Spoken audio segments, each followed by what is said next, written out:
Hello everyone. इस video में हम लोग प्रोबेबिलिटी एक्सरसाइज 13.4 को शुरू करने जा रहे हैं। तो चलिए सबसे पहले इस एक्सरसाइज में यूज होने वाले सारे कॉन्सेप्ट को समझ लेते हैं, फिर इसके क्वेश्चंस को सॉल्व करेंगे।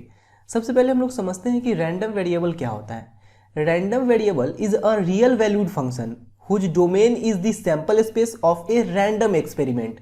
अगर आप लोग को डिफिनीशन नहीं भी समझ में आया तो टेंशन लेने की कोई भी बात नहीं है, एक एग्जांपल के थ्रू आप लोग को अच्छे से समझ में आ जाएगा। देखिए यहाँ पे हम लोग इसको ऐसे भी लिख सकते हैं कि x is a random variable. Random variable को हम लोग x y z किसी भी चीज से डिनोट कर सकते हैं। x is a random variable whose domain is sample space and range is real number. एक एग्जांपल के थ्रू मैं आपको समझाता हूं, अच्छे से क्लियर हो जाएगा, टेंशन लेने की कोई भी बात नहीं है। Consider a random experiment of tossing 3 coins. 3 coins को टॉस करने का एक रैंडम एक्सपेरिमेंट हम लोग कंसीडर करते हैं। तो सैंपल स्पेस क्या होगा? हेड हेड हेड होगा, या तो हेड हेड टेल होगा, या तो हेड टेल हेड होगा, या तो टेल हेड हेड होगा, या head tail tail, tail head tail, tail tail head, tail tail tail. ये होगा सैंपल स्पेस। अगर 3 कॉइन को टॉस करते हैं तो हो सकता है कि तीनों पे हेड आए, या हो सकता है 2 पे हेड 1 पे टेल आए, या हो सकता है 1 पे हेड दूसरा पे टेल तीसरा पे हेड आए, ऐसा कुछ हो सकता है। तो यहाँ पे हम लोग सैंपल स्पेस लिख लिए हैं, ठीक है। अब देखिए, अगर हम लोग यहाँ पे ऐसा बोले कि if x denotes number of heads obtained, अगर x जो है ये हेड कितना बार ऑब्टेन हो रहा है ये बता रहा है, तो हम लोग बोल सकते हैं कि x जो है ये एक रैंडम वेरिएबल है। बात को समझे कि नहीं? अगर यहाँ पे x ये बता रहा है कि हेड कितना बार आ रहा है, क्योंकि अगर 3 सिक्का को उछालेंगे तो हो सकता है कि 3 बार हेड आए, यानी कि तीनों पे हेड आए, या हो सकता है कि 2 पे हेड 1 पे टेल आए, या हो सकता है कि 1 ही बार हेड आए, या हो सकता है कि 1 भी बार हेड ना आए। तो हम लोग ऐसा यहाँ पे बोले हैं कि if x denotes number of heads obtained then x is a random variable. यहाँ पे x जो है ये एक रैंडम वेरिएबल है। अब देखिए, 3 सिक्का को उछालते हैं तो हो सकता है कि 3 बार हेड आए, हो सकता है कि 2 बार हेड आए, हो सकता है कि 1 बार हेड आए, हो सकता है कि 1 भी बार हेड ना आए। तो 3 बार हेड आएगा तो यहाँ पे क्या होगा? हेड हेड हेड होगा। बात समझ रहे हैं ना? अगर 3 बार हेड आए तो यहाँ पे हम लोग हेड हेड हेड लिखे, इसमें 3 बार हेड आ रहा है। अगर 2 बार हेड कंसीडर करते हैं तो 2 बार हेड में ये आ जाएगा, ये आ जाएगा, ये आ जाएगा, ठीक है। तो यहाँ पे हम लोग लिख लें H H T, H T H, T H H, यहाँ पे 2 बार हेड आ रहा है। अगर 1 बार हेड देखा जाए तो देखिए 1 बार हेड कहाँ कहाँ पे है? 1 बार हेड यहाँ पे है, यहाँ पे है, यहाँ पे है। तो लिख लीजिए यहाँ पे T T H, H T T, T H T, यहाँ पे 1 बार हेड है। या हो सकता है कि 1 भी बार हेड ना आए, तो 1 बार हेड, 1 बार भी अगर हेड नहीं आ रहा है तो उसके लिए ये कंसीडर करेंगे टी टी टी, ठीक है। तो ये अपने लोग को यहाँ पे x जो है ये रैंडम वेरिएबल है। तो अभी देखिए, अभी डिफिनीशन में क्या बोला गया है कि x random variable is a real valued function whose domain is the sample space of a random experiment. यहाँ पे मैंने आपको बोला है ना कि अगर x एक रैंडम वेरिएबल है तो डोमेन सैंपल स्पेस होगा एंड रेंज रियल नंबर होगा। इसको यहाँ पे समझिए कैसे हो रहा है। देखिए, जैसे कि अगर fx equal to X square लिखा हुआ है, fx equal to X square लिखा हुआ है, तो x के जगह जो भी वैल्यू पुट कर सकते हैं हम लोग, वो अपने लोग का डोमेन होगा। जैसे x के जगह 1 पुट करते हैं तो यहाँ पे 1 का स्क्वायर 1 आ जाएगा। x के जगह 2 पुट करते हैं तो 2 का स्क्वायर 4 आ जाएगा। तो x के जगह जो भी पुट कर सकते हैं वो डोमेन है, यानी कि इनपुट जो भी है वो डोमेन है एंड आउटपुट जो है वो रेंज है। तो यहाँ पे देखिए, यहाँ पे इनपुट क्या है? h h h है एंड आउटपुट क्या है? 3 है। तो यहाँ पे हम लोग बोल सकते हैं ना कि ये जो डोमेन है ये सैंपल स्पेस से ही तो लिया गया है, ये डोमेन तो सैंपल स्पेस ही है एंड रेंज जो है ये रियल नंबर है। तो वही बात तो यहाँ पे बोला गया है कि x is a random variable whose domain is sample space and range is real number. बात समझ रहे हैं? बहुत आसान है। अब प्रोबेबिलिटी डिस्ट्रीब्यूशन क्या होता है इसको समझते हैं। यहाँ पे रैंडम वेरिएबल x का प्रोबेबिलिटी डिस्ट्रीब्यूशन बनाने के लिए सबसे पहले हम लोग एक बॉक्स बना लेंगे। अब देखिए, यहाँ पे x जो है ये नंबर ऑफ हेड्स कितनी बार आ रहा है इसको डिनोट कर रहा है। तो अगर 3 सिक्के को उछाला जाए तो हो सकता है कि तीनों सिक्का पे हेड आए, या हो सकता है कि 2 सिक्का पे हेड आए 1 सिक्का पे टेल आए, या हो सकता है कि 1 सिक्का पे हेड आए बाकी बात दोनों पे टेल आए, या हो सकता है कि 1 भी सिक्का पे हेड ना आए, यानी कि तीनों सिक्का पे टेल ही आए, ठीक है। अब यहाँ पे हम लोग लिख लेंगे probability of random variable x, यानी कि रैंडम वेरिएबल की क्या प्रोबेबिलिटी है। तो देखिए, 3 बार हेड आने की क्या प्रोबेबिलिटी है, यानी कि रैंडम वेरिएबल 3 हो इस बात की क्या प्रोबेबिलिटी है। देखिए, यहाँ पे सैंपल स्पेस में टोटल आउटकम्स कितना है? 8 है। 1 2 3 4 5 6 7 8 टोटल आउटकम्स 8 है। अब हेड हेड हेड कितनी बार आया है? 1 बार आया है। तो हम लोग बोल सकते हैं कि तीनों सिक्का पे हेड आए इस बात की प्रोबेबिलिटी क्या है? 1/8। आप यहाँ से भी निकाल सकते हो। देखो, हेड हेड हेड आने की प्रोबेबिलिटी क्या होगी? अगर 1 सिक्का को उछालते हैं तो हेड आने की प्रोबेबिलिटी 1/2, फिर हेड आने की प्रोबेबिलिटी 1/2, फिर हेड आने की प्रोबेबिलिटी 1/2, यानी कि तीनों सिक्का पे हेड है, इस बात की प्रोबेबिलिटी क्या है 1/8 है। ठीक है, या तो आप लोग ऐसे भी निकाल सकते हो या ऐसे भी निकाल सकते हो। उसी प्रकार से दो सिक्का पे हेड है, इस बात की क्या प्रोबेबिलिटी है, तो नीचे तो हम लोग टोटल आउटकम्स रख लेंगे 8। अब देखिए दो सिक्का पे हेड आए, उसके लिए हम लोग इसको कंसीडर करेंगे, इसको कंसीडर करेंगे, इसको कंसीडर करेंगे, तो नंबर ऑफ फेवरेबल आउटकम्स क्या है 3 है, तो दो सिक्का पे हेड आने की प्रोबेबिलिटी हो जाएगी 3/8।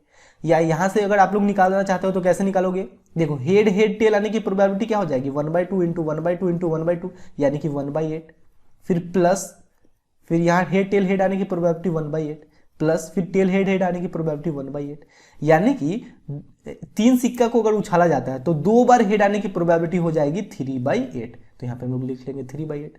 उसी प्रकार से एक सिक्का पे हेड आने की प्रोबेबिलिटी भी हो जाएगी 3/8। ठीक है, यहां से निकाल सकते हैं आप लोग, एक सिक्का पे हेड है, इस बात की प्रोबेबिलिटी हो जाएगी 3/8। अब एक भी सिक्का पे हेड ना है, इस बात की क्या प्रोबेबिलिटी है 1/8। एक भी सिक्का पे हेड ना है, इसका मतलब तीनों पे टेल आया होगा, तो हम लोग ऐसा भी बोल सकते हैं ना कि एक भी सिक्का पे हेड ना आने की प्रोबेबिलिटी या तीनों सिक्का पे टेल आने की प्रोबेबिलिटी, बात तो एक ही है ना। तो नीचे टोटल आउटकम्स रख लेंगे। अब नंबर ऑफ फेवरेबल आउटकम्स यानी कि तीनों सिक्का पे हेड एक बार आया है तो एक बार रख लेंगे, तो यानी कि तीनों सिक्का पे हेड ना आने की प्रोबेबिलिटी क्या है 1/8, तो यहाँ पे हम लोग लिख लेंगे 1/8। यही तो है प्रोबेबिलिटी डिस्ट्रीब्यूशन।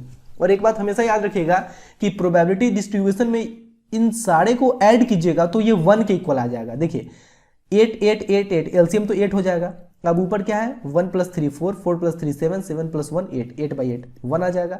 अगर इन सब को ऐड करने पे 1 नहीं आ रहा है, इसका मतलब आपने प्रोबेबिलिटी डिस्ट्रीब्यूशन गलत बनाया है। ठीक है ना।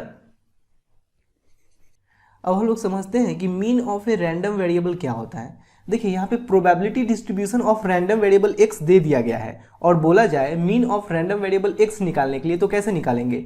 देखिए mean of random variable x को हम लोग ex से डिनोट करते हैं या म्यू से भी डिनोट कर सकते हैं। तो mean of random variable x क्या हो जाएगा x1 p1 plus x2 p2 plus x3 p3 plus x4 p4 till the xn pn। ठीक है, जैसे कि देखिए यहाँ पे अपने लोग को प्रोबेबिलिटी डिस्ट्रीब्यूशन ऑफ x दे दिया गया है और mean of random variable x निकालने के लिए बोला जाए तो कैसे निकालेंगे। देखिए जैसे यहाँ पे x1 p1 है ना, तो यहाँ पे क्या हो जाएगा 3 × 1/8 यानी कि 3/8 प्लस x2 p2 तो यहाँ पे 2 × 3/8 यानी कि 6/8 प्लस x3 p3 यानी कि 1 × 3/8 3/8 प्लस 0 × 1/8 0 ही हो जाएगा। अब इन सबको ऐड करेंगे तो क्या हो जाएगा 8। अब देखिए 3 + 6 9 9 + 3 12 12/8 यानी कि 2 6 जा 12 2 4 जा 8 2 2 जा 4 2 3 जा 6 यानी कि 3/2। यही हो गया mean of random variable x। Clear है, बहुत आसान है। ये क्या हो जाएगा 1.5 हो जाएगा ना। बहुत आसान है मीन ऑफ रैंडम वेरिएबल निकालना। अब हम लोग देखते हैं कि variance of a random variable x कैसे निकाला जाता है। देखिए वेरिएंस ऑफ x को हम लोग VAR(x) इस टाइप से डिनोट करते हैं। ठीक है, तो variance of random variable x का फॉर्मूला क्या होता है, ये होता है EX² माइनस EX का होल स्क्वायर। ठीक है, अब देखिए EX तो अपने लोग को पता है यहाँ पे कैसे निकाला जाता है, तो EX का जो वैल्यू आएगा उसका होल स्क्वायर यहाँ पे कर देंगे। लेकिन EX² कैसे निकालेंगे, देखिए EX² हम लोग कैसे निकालेंगे, यहाँ पे x1 का स्क्वायर कर देंगे और उसको p1 से मल्टीप्लाई कर देंगे, तो ये हो जाएगा x1² p1 plus x2² p2 x2² p2 plus x3² p3 x3² p3 ऐसा ही करके xn² pn तक xn² pn तक, ये हो गया EX²। ठीक है, माइनस अब यहाँ पे EX तो आप लोग को आता ही है निकालने, mean of random variable x, तो यहाँ पे हम लोग EX का वैल्यू पुट कर देंगे एंड उसका होल स्क्वायर कर देंगे। ठीक है, तो यही हो गया वेरिएंस x यानी कि variance of a random variable x। बहुत आसान है निकालना। अब लास्ट में है स्टैंडर्ड डेविएशन। स्टैंडर्ड डेविएशन का सिंपल सा फॉर्मूला है √ वेरिएंस ऑफ रैंडम वेरिएबल। अगर आप लोग को वेरिएंस ऑफ रैंडम वेरिएबल पता चल गया तो स्टैंडर्ड डेविएशन निकालना बहुत आसान है। जैसे कि यहाँ पे मान लेते हैं वेरिएंस ऑफ x है 4, तो स्टैंडर्ड डेविएशन क्या हो जाएगा √4 यानी कि 2। ठीक है ना। तो अगर आप लोग को probability distribution of random variable अच्छे से बनाना आ गया तो mean of a random variable भी निकालना आसान है, वेरिएंस ऑफ रैंडम वेरिएबल भी निकालना आसान है एंड स्टैंडर्ड डेविएशन भी निकालना आसान है। मेन है कि आप लोग को प्रोबेबिलिटी डिस्ट्रीब्यूशन अच्छे से बनाना आना चाहिए। ठीक है, अब चलिए हम लोग क्वेश्चन सॉल्व करते हैं। फर्स्ट क्वेश्चन में बोला जा रहा है state which of the following are not the probability distributions of a random variable, give reason for your answer. Random variable का प्रोबेबिलिटी डिस्ट्रीब्यूशन चेक करने के लिए हम लोग ये चेक करेंगे कि रैंडम वेरिएबल्स के प्रोबेबिलिटीज का सम 1 के इक्वल है कि नहीं। अगर रैंडम वेरिएबल्स के प्रोबेबिलिटीज का सम 1 के इक्वल है तो ये रैंडम वेरिएबल का प्रोबेबिलिटी डिस्ट्रीब्यूशन होगा, नहीं तो ये रैंडम वेरिएबल का प्रोबेबिलिटी डिस्ट्रीब्यूशन नहीं होगा। ठीक है, तो यहाँ पे देखिए, यहाँ पे probability of 0 plus probability of 1 plus probability of 2 equal to क्या हो जाएगा, 0.4 प्लस 0.4 प्लस 0.2, ये 1 के इक्वल आ जाएगा। इन सब का सम 1 के इक्वल है, इसका मतलब हम लोग बोल सकते हैं कि ये रैंडम वेरिएबल का प्रोबेबिलिटी डिस्ट्रीब्यूशन है। तो यहाँ पे लिख लीजिए therefore it is a probability distribution. उसी प्रकार से सेकंड में आते हैं। देखिए एक बात हमेशा याद रखिएगा कि प्रोबेबिलिटी हमेशा 0 या 0 से बड़ा एंड 1 या 1 से छोटा होगा। प्रोबेबिलिटी निगेटिव में कभी भी नहीं होगा। लेकिन यहाँ पे रैंडम वेरिएबल 3 का प्रोबेबिलिटी निगेटिव में दिया गया है, जो कि पॉसिबल नहीं है। यहाँ पे लिखिए probability of 3 equal to -0.1 which is not possible, thus it is not a probability distribution. Random variable negative में हो सकता है लेकिन प्रोबेबिलिटी निगेटिव में कभी भी नहीं हो सकता है। ठीक है ना। देखिए जैसे कि यहाँ पे थर्ड में रैंडम वेरिएबल निगेटिव में दे दिया गया है, तो रैंडम वेरिएबल निगेटिव में हो सकता है लेकिन प्रोबेबिलिटी कभी भी निगेटिव में नहीं हो सकता है। तो यहाँ पे हम लोग लिखेंगे probability of -1 plus probability of 0 plus probability of 1 equal to 0.6 plus 0.1 plus 0.2। ये 0.9 के इक्वल आ रहा है, 1 के इक्वल नहीं आ रहा है। 1 के इक्वल नहीं आ रहा है, इसका मतलब ये प्रोबेबिलिटी डिस्ट्रीब्यूशन नहीं है। तो यहाँ पे लिखिए therefore it is not a probability distribution. ठीक है, उसी प्रकार से फोर्थ में चेक कर लेंगे। Probability of 3 plus probability of 2 plus probability of 1 plus probability of 0 plus probability of -1 equal to 0.3 plus 0.2 plus 0.4 plus 0.1 plus 0.05। ये आ जाएगा 1.05। ये भी 1 के इक्वल नहीं है, ये भी 1 के इक्वल नहीं है, इसका मतलब ये भी प्रोबेबिलिटी डिस्ट्रीब्यूशन नहीं है। तो लिख लीजिए therefore it is not a probability distribution. ठीक है, बात क्लियर है। सेकेंड क्वेश्चन में बोला जा रहा है an urn contains 5 red and 2 black balls. Urn यानी कि थैली, एक थैली में 5 रेड एंड 2 ब्लैक बॉल्स है। 2 balls are randomly drawn. Let x represent the number of black balls. What are the possible values of x? Is x a random variable? देखिए एक थैली में 5 रेड एंड 2 ब्लैक बॉल्स हैं। अगर उसमें से 2 ball randomly निकाला जाए तो हो सकता है कि दोनों का दोनों बॉल ब्लैक हो, या हो सकता है कि फर्स्ट बॉल ब्लैक हो सेकंड बॉल रेड हो, या हो सकता है कि फर्स्ट बॉल रेड हो सेकंड बॉल ब्लैक हो, या हो सकता है कि दोनों का दोनों बॉल रेड ही हो। तो ये अपने लोग का सैंपल स्पेस हो गया। अब यहाँ पे हम लोग लिख लेंगे x represent the number of black ball. अब एक बात बताइए कि अगर x number of black balls को रिप्रेजेंट कर रहा है तो x का क्या क्या पॉसिबल वैल्यूज हो सकता है। अगर इस थैली में से 2 बॉल रैंडमली निकाला जाए तो हो सकता है कि दोनों बॉल ब्लैक हो, 2 बॉल ब्लैक हो सकता है, या हो सकता है कि उसमें से एक बॉल ब्लैक हो दूसरा रेड हो, एक बॉल ब्लैक हो दूसरा रेड हो। ठीक है, या हो सकता है कि उसमें एक भी बॉल ब्लैक ना हो, यानी कि दोनों का दोनों बॉल रेड हो। तो ये x का पॉसिबल वैल्यूज हो सकता है। अब इसको हम लोग कैसे लिखेंगे, देखिए अगर दोनों बॉल ब्लैक है तो उसके लिए हम लोग इस कंडीशन को कंसीडर करेंगे। अगर उसमें से एक बॉल ब्लैक है तो एक बॉल ब्लैक है तो उसके लिए हम लोग इस दोनों कंडीशन को कंसीडर करेंगे, क्योंकि इस दोनों कंडीशन में एक बॉल ब्लैक है। ठीक है, या हो सकता है कि एक भी बॉल ब्लैक ना हो, यानी कि दोनों का दोनों बॉल रेड हो, तो उसके लिए हम लोग इस कंडीशन को कंसीडर करेंगे। तो यहाँ पे लिखिए possible values of x are 0, 1, 2। ठीक है, अब पूछा जा रहा है इज x और रैंडम वेरिएबल। देखिए रैंडम वेरिएबल के लिए हम लोग क्या चेक करेंगे कि डोमेन सैंपल स्पेस होना चाहिए एंड रेंज रियल नंबर होना चाहिए। तो देखिए यहाँ पे जो डोमेन है ये सैंपल स्पेस है एंड रेंज रियल नंबर है, इसका मतलब x रैंडम वेरिएबल है। तो लिखिए yes x is a random variable. ठीक है, बहुत आसान है, कुछ मुश्किल नहीं है।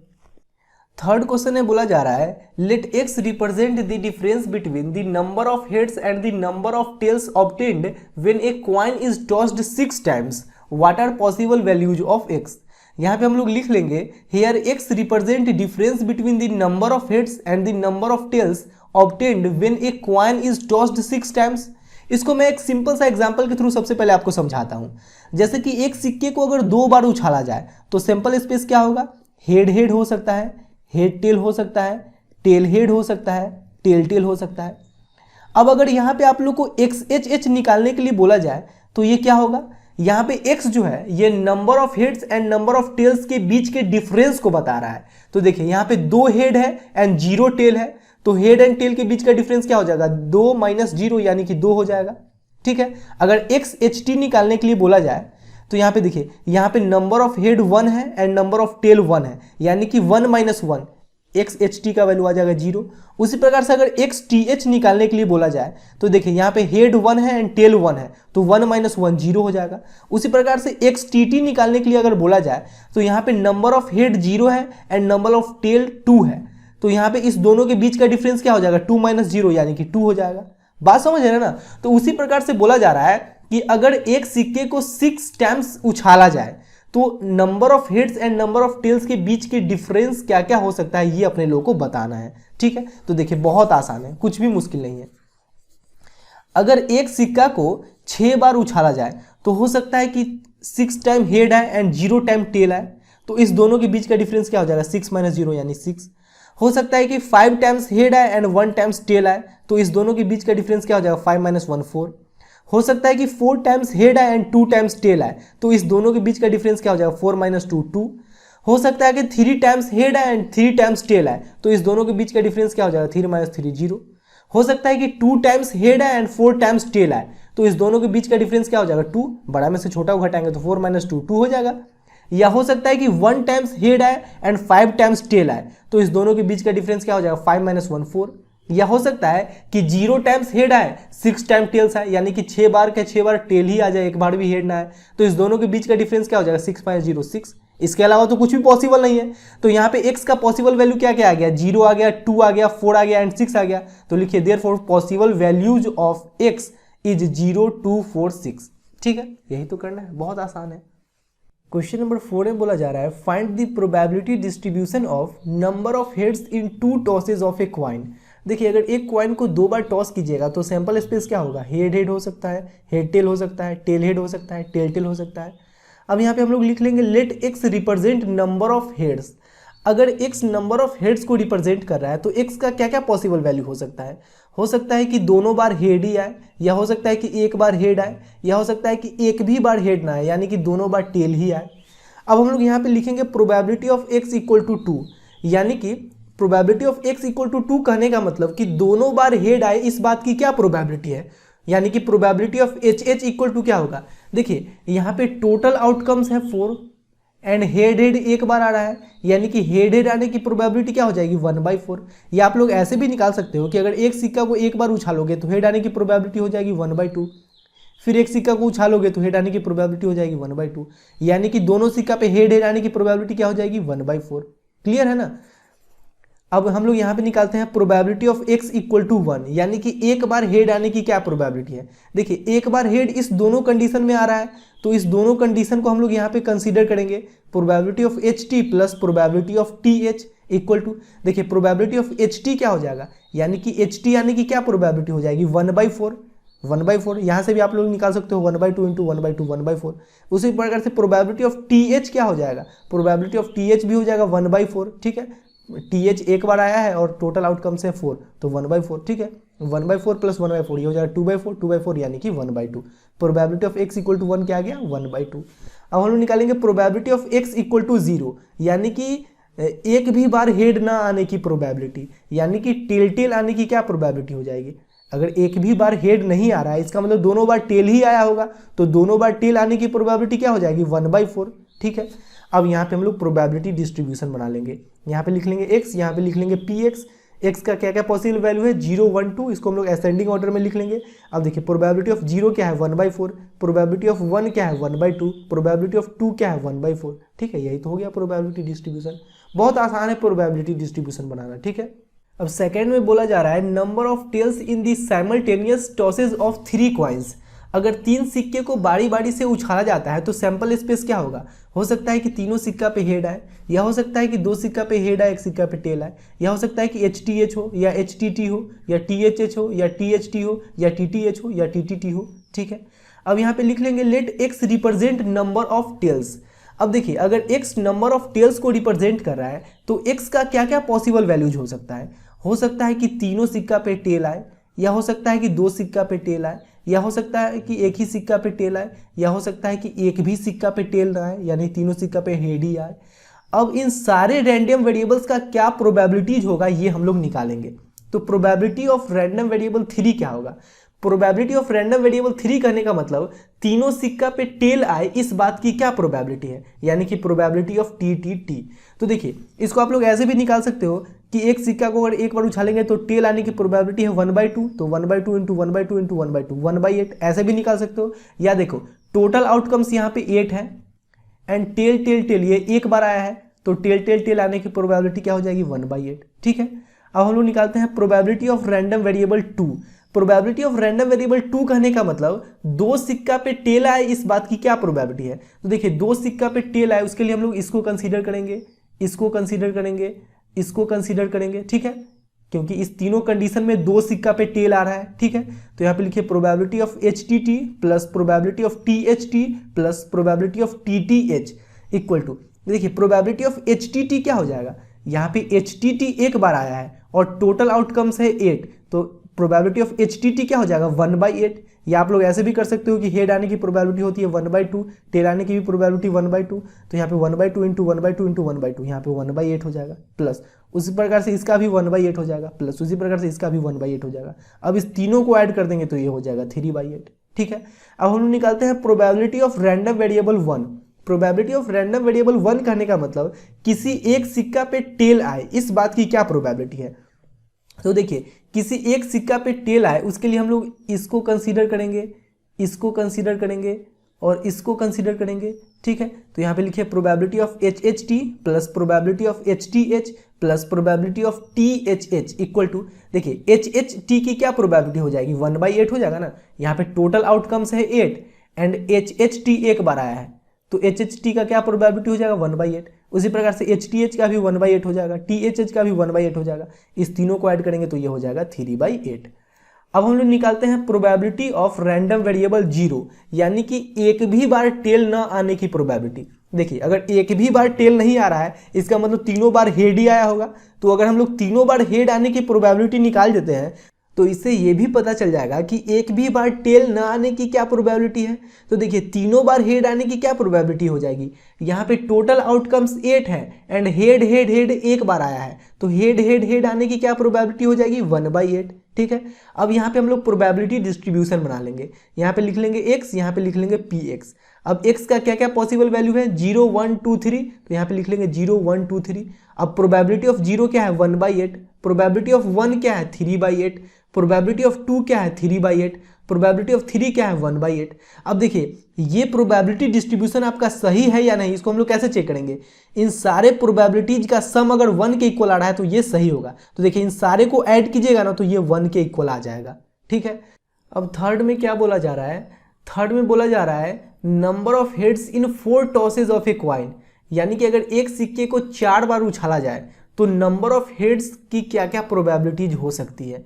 देखिए अगर एक सिक्के को 4 बार उछाला जाए तो यहाँ पे हम लोग लिख लेंगे let x represent number of heads. तो यहाँ पे x का क्या क्या पॉसिबल वैल्यू हो सकता है कि चारों बार हेड आए, या हो सकता है कि 3 बार हेड आए, या हो सकता है कि 2 बार हेड आए, या हो सकता है कि 1 बार हेड आए, या हो सकता है कि एक भी बार हेड ना आए, ऐसा कुछ हो सकता है।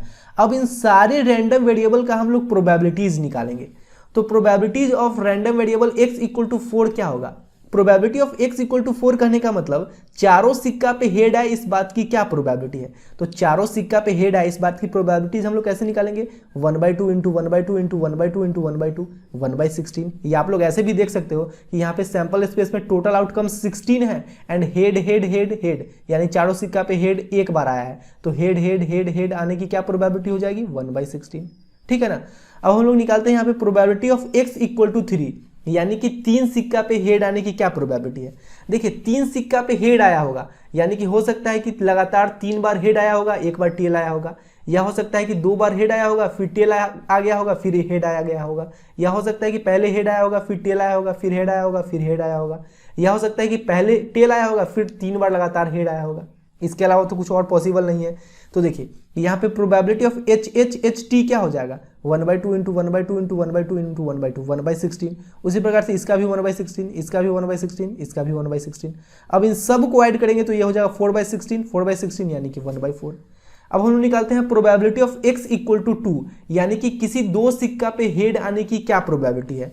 तो देखिए 2 सिक्का पे हेड आया होगा, इसके लिए हम लोग इन सब को कंसीडर करेंगे। हो सकता है कि लगातार 2 बार हेड आया होगा, लगातार 2 बार टेल आया होगा, या हो सकता है कि पहले हेड आया होगा फिर टेल आया होगा, फिर हेड आया होगा फिर टेल आया होगा, या हो सकता है कि पहले 2 बार टेल आया होगा फिर 2 बार हेड आया होगा, या हो सकता है कि पहले टेल आया होगा फिर 2 बार हेड आया होगा फिर टेल आया होगा, या हो सकता है कि पहले टेल आया होगा फिर हेड आया होगा फिर टेल आया होगा फिर हेड आया होगा, या हो सकता है कि पहले टेल आया होगा फिर 2 बार हेड आया होगा फिर टेल आया होगा। इसके अलावा तो और कुछ भी पॉसिबल नहीं है।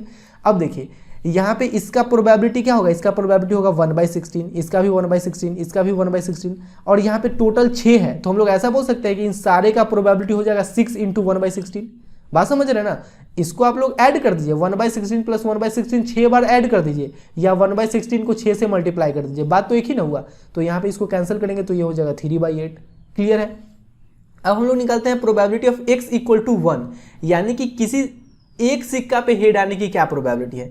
देखिए किसी एक सिक्का पे हेड आया होगा, यानी कि हो सकता है कि पहले हेड आया होगा, बाकी लगातार 3 बार टेल आया होगा, या हो सकता है कि पहले टेल आया होगा फिर हेड आया होगा फिर 2 बार टेल आ गया होगा, या हो सकता है कि पहले 2 बार टेल आया होगा फिर हेड आया होगा फिर टेल आया गया होगा, या हो सकता है कि पहले 3 बार टेल आया होगा फिर हेड आया गया होगा। इसके अलावा तो कुछ और पॉसिबल नहीं है।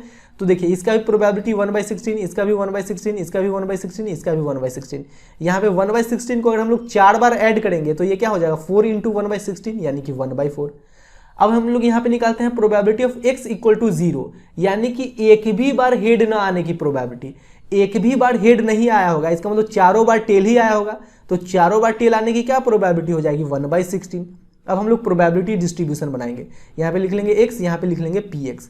अब देखिए x का पॉसिबल वैल्यू क्या क्या है, x का पॉसिबल वैल्यू है 0 1 2 3 4, 0 1 2 3 4 यहाँ पे लिख लेंगे। प्रोबेबिलिटी ऑफ 0 क्या है 1/16, प्रोबेबिलिटी ऑफ 1 क्या है 1/4, प्रोबेबिलिटी ऑफ 2 क्या है 3/8, प्रोबेबिलिटी ऑफ 3 क्या है, प्रोबेबिलिटी ऑफ 3 है 1/4, प्रोबेबिलिटी ऑफ 4 क्या है 1/16। अब देखिए इन सारे को ऐड कीजिएगा ना तो ये 1 के इक्वल आ जाएगा, इसका मतलब ये प्रोबेबिलिटी डिस्ट्रीब्यूशन सही है। क्लियर। क्वेश्चन नंबर 5 में बोला जा रहा है find the probability distribution of the number of successes in 2 tosses of a die where a success is defined as number greater than 4। Probability distribution किसका निकाला जाता है, रैंडम वेरिएबल का। यहाँ पे रैंडम वेरिएबल क्या है, नंबर ऑफ सक्सेसेस, क्योंकि नंबर ऑफ सक्सेसेस का ही प्रोबेबिलिटी डिस्ट्रीब्यूशन निकालना है। एंड सक्सेस कब मिलेगा, जब नंबर 4 से बड़ा आए। अच्छा एक बात बताइए, अगर एक डाई को 2 बार टॉस किया जाता है तो हो सकता है कि इस दोनों डाई पे 4 या 4 से छोटा नंबर आए। अगर 4 या 4 से छोटा नंबर आए तो सक्सेस तो मिला नहीं, यानी कि 0 सक्सेस। अब मान लीजिए कि अगर 2 डाइस को टॉस किया जाता है, अब इस दोनों डाई पे किसी एक डाई पे 4 से बड़ा नंबर आ रहा है। मान लेते हैं कि इस डाई पे 4 से बड़ा नंबर आ रहा है और इस डाई पे 4 या 4 से छोटा नंबर आ रहा है, या इस डाई पे 4 या 4 से छोटा नंबर आ रहा है, इस डाई पे 4 से बड़ा नंबर आ रहा है। तो यहाँ पे एक सक्सेस तो मिला ना, किसी एक डाई पे 4 से बड़ा नंबर आ रहा है। या हो सकता है कि इस दोनों डाई पे 4 से बड़ा नंबर आए, यानी कि यहाँ पे 2 सक्सेस मिल गया, क्योंकि सक्सेस तभी मिलेगा जब 4 से बड़ा नंबर आएगा। ठीक है, तो यहाँ पे हम लोग बोल सकते हैं कि रैंडम वेरिएबल x का पॉसिबल वैल्यू 0 1 2 हो सकता है। ठीक है ना। सबसे पहले आप लोग लिखिएगा कि x = नंबर ग्रेटर देन 4। यहाँ पे रैंडम वेरिएबल जो है ये नंबर ग्रेटर देन 4 को डिनोट कर रहा है, या ब्रैकेट में लिख लीजिएगा नंबर ऑफ सक्सेसेस, क्योंकि जब 4 से बड़ा नंबर मिलेगा तभी तो सक्सेस मिलेगा ना। यहाँ पे लिखिएगा on tossing a die twice the number of successes can be 0 1 2। अगर एक डाई को 2 बार टॉस करते हैं तो नंबर ऑफ सक्सेसेस क्या क्या हो सकता है, 0 हो सकता है, 1 हो सकता है, 2 हो सकता है। तो यहाँ पे लिख लेंगे 0 1 2। Therefore x can take values 0 1 2। ठीक है, यानी कि हो सकता है 0 सक्सेस मिला हो, या 1 सक्सेस मिला हो, या 2 सक्सेस मिला हो। अब 0 सक्सेस मिलने की क्या प्रोबेबिलिटी है उसको हम लोग निकालेंगे, यानी कि प्रोबेबिलिटी ऑफ x = 0। अब एक बात बताइए, 0 सक्सेस कब मिलेगा, जब इस दोनों डाई पे 4 या 4 से छोटा नंबर आया होगा। यानी कि हम लोग यहाँ पे लिख सकते हैं probability of getting a number smaller than 4 into, फिर इस पे भी 4 से छोटा नंबर आया होगा, तभी ना 0 सक्सेस मिला होगा। तो probability of getting a number smaller than 4। अब एक बात बताइए, अगर इस दोनों डाई पे 4 या 4 से छोटा नंबर आता है तो 0 सक्सेस मिलेगा। इसका मतलब हम लोग बोल सकते हैं कि 0 सक्सेस के लिए कुछ ऐसा कंडीशन रहा होगा। हो सकता है पहले वाले डाई पे 1 हो, दूसरे वाले डाई पे भी 1 हो, पहले वाले पे 1 हो, दूसरे वाले पे 2, पहले वाले पे 1, दूसरे वाले पे 3, पहले वाले पे 1, दूसरे वाले पे 4। यानी कि इस दोनों डाई पे 4 या 4 से छोटा ही नंबर रहा होगा। तो यहाँ पे probability of x equal to 0 क्या होगा, यानी कि 0 सक्सेस आने की क्या प्रोबेबिलिटी होगी। तो देखिए अगर एक डाई को 2 बार टॉस करते हैं तो नंबर ऑफ टोटल आउटकम्स क्या हो जाएगा 6 to the power n, n के जगह रखेंगे 2 क्योंकि डाई को 2 बार टॉस किया गया है, तो टोटल नंबर ऑफ आउटकम्स है 36।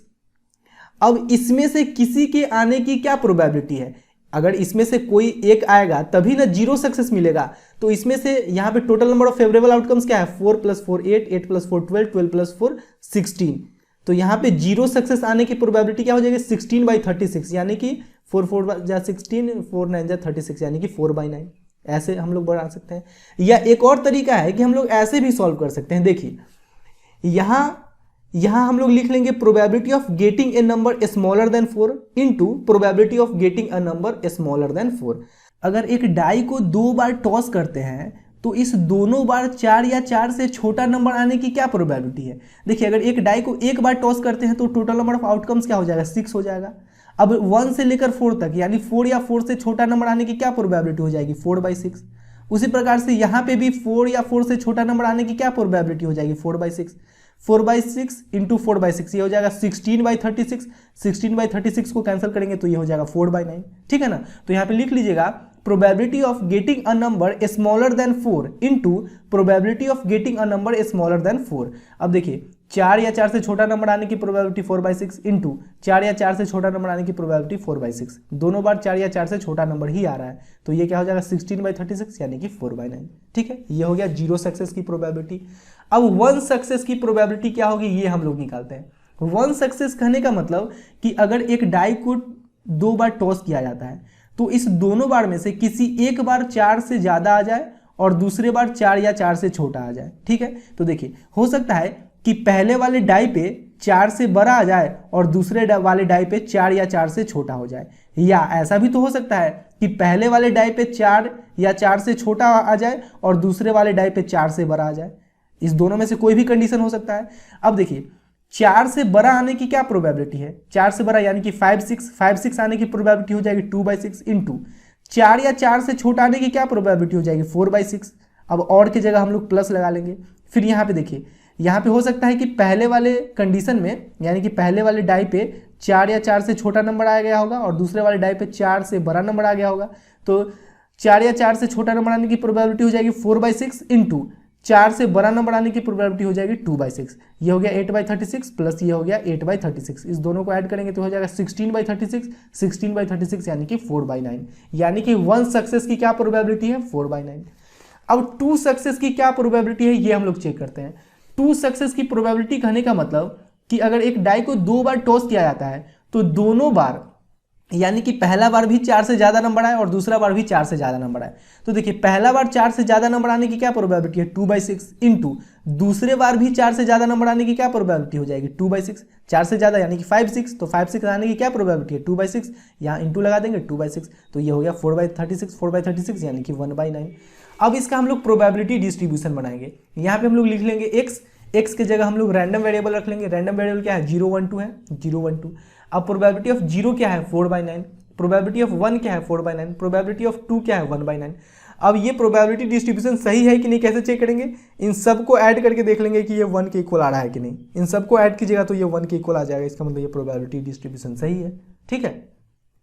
अब सेकेंड में बोला जा रहा है x = 6 अपीयर्स ऑन एटलीस्ट 1 डाई, यानी कि अगर एक डाई को 2 बार उछाला जाए और इस दोनों बार में से किसी एक बार भी 6 अपीयर हो जाता है तो सक्सेस माना जाएगा।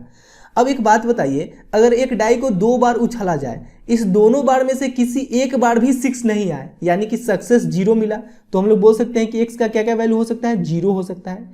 या अगर एक डाई को 2 बार उछाला जाए और दोनों बार में से किसी एक बार 6 आए या दोनों बार 6 आए, फिर भी हम लोग बोलेंगे कि सक्सेस एक ही मिला है। क्योंकि देखिए जैसे कि बहुत सारे बच्चे करते हैं क्या कि अगर एक डाई को 2 बार उछाले तो यहाँ पे 6 आएगा मान लेते हैं, यहाँ पे कोई दूसरा नंबर आएगा, या हो सकता है कि पहला बार में कोई दूसरा नंबर आए दूसरा बार में 6 आए, या हो सकता है कि दोनों बार 6 आए, दोनों बार 6 आए। तो बहुत सारे बच्चे करते हैं क्या कि इसको एक सक्सेस मान लेते हैं और इसको 2 सक्सेस मान लेते हैं। नहीं, यहाँ पे बोला गया है 6 अपीयर्स ऑन एटलीस्ट 1 डाई, यानी कि किसी एक डाई पे भी अगर 6 अपीयर हो जाता है ना तो सक्सेस माना जाएगा। 2 डाई पे 6 अपीयर हो जाता है तो सक्सेस तो माना ही जाएगा, लेकिन किसी एक डाई पे भी 6 अपीयर हो जाएगा तो सक्सेस ही माना जाएगा, यानी कि इस तीनों को हम लोग एक ही सक्सेस में काउंट करेंगे। अच्छा एक बात बताइए, अगर आपको यहाँ से लेकर यहाँ तक बॉल मारना है तो 6 रन मिलेगा, ठीक है, आप यहाँ से लेकर यहाँ तक मार दिए फिर भी तो 6 ही रन मिलेगा ना आपको, ऐसा नहीं कि आपको 12 रन मिल जाएगा। तो हम लोग बोल सकते हैं कि इस तीनों को एक ही सक्सेस में काउंट करेंगे। तो सबसे पहले हम लोग 0 सक्सेस आने की क्या प्रोबेबिलिटी है उसको निकाल लेते हैं, probability of x equal to 0।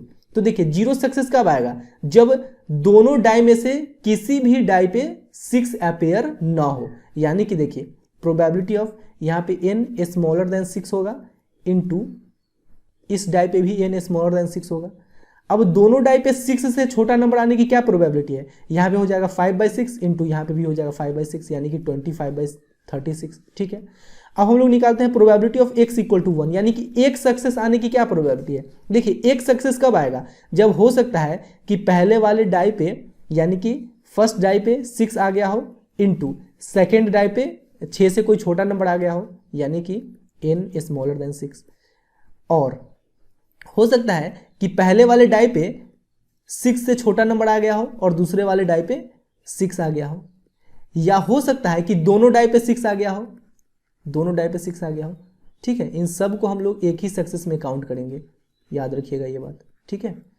अब देखिए n इक्वल टू 6 आने की क्या प्रोबेबिलिटी है 1/6 इंटू 6 से छोटा नंबर आने की प्रोबेबिलिटी 5/6, और की जगह प्लस साइन, 6 से छोटा नंबर आने की प्रोबेबिलिटी 5/6 इंटू 6 आने की प्रोबेबिलिटी 1/6 प्लस 6 आने की प्रोबेबिलिटी 1/6 इंटू 6 आने की प्रोबेबिलिटी 1/6। अब देखिए इसको सॉल्व करते हैं तो ये हो जाएगा 5/36 प्लस 5/36 प्लस 1/36, यानी कि 5 5 10 10 प्लस 1 11 11/36, ठीक है। अब यहाँ पे हम लोग प्रोबेबिलिटी डिस्ट्रीब्यूशन बनाएंगे। देखिए यहाँ पे हम लोग लिखेंगे x, यहाँ पे लिखेंगे प्रोबेबिलिटी ऑफ x। अब 0 सक्सेस की क्या प्रोबेबिलिटी है एंड 1 की क्या प्रोबेबिलिटी है, तो 0 सक्सेस की प्रोबेबिलिटी है 25/36, 25/36, 1 सक्सेस की क्या प्रोबेबिलिटी है 11/36, 11/36। अब देखिए ये प्रोबेबिलिटी डिस्ट्रीब्यूशन सही है कि नहीं, कैसे चेक करेंगे, इस दोनों को ऐड करेंगे तो ये क्या आ जाएगा 36/36, यानी कि 1 आ गया, इसका मतलब ये प्रोबेबिलिटी डिस्ट्रीब्यूशन सही है। क्लियर है ना, तो बहुत आसान है, इसको आप लोग सॉल्व कीजिएगा अच्छे से। अब हम लोग नेक्स्ट क्वेश्चन पे चलते हैं। क्वेश्चन नंबर 6 में बोला जा रहा है from a lot of 30 bulbs which include 6 डिफेक्टिव्स a sample of 4 bulbs is drawn at random with replacement, find the probability distribution of the number of defective bulbs. यहाँ पे टोटल 30 बल्ब्स है जिसमें से 6 डिफेक्टिव बल्ब्स है, तो none defective कितना होगा 24 non defective bulbs हो जाएगा। तो यहाँ पे लिख लीजिए there are 6 defective bulbs and 24 non defective bulbs.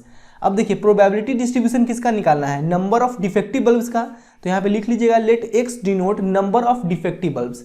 अब एक बात बताइए 30 बल्ब में से 4 बल्ब रैंडमली निकाला जाता है, तो हो सकता है कि उसमें से एक भी बल्ब डिफेक्टिव ना हो, या हो सकता है कि एक बल्ब डिफेक्टिव हो, या हो सकता है कि 2 बल्ब डिफेक्टिव हो, या हो सकता है कि 3 बल्ब डिफेक्टिव हो, या हो सकता है कि वो चारों का चारों बल्ब डिफेक्टिव हो।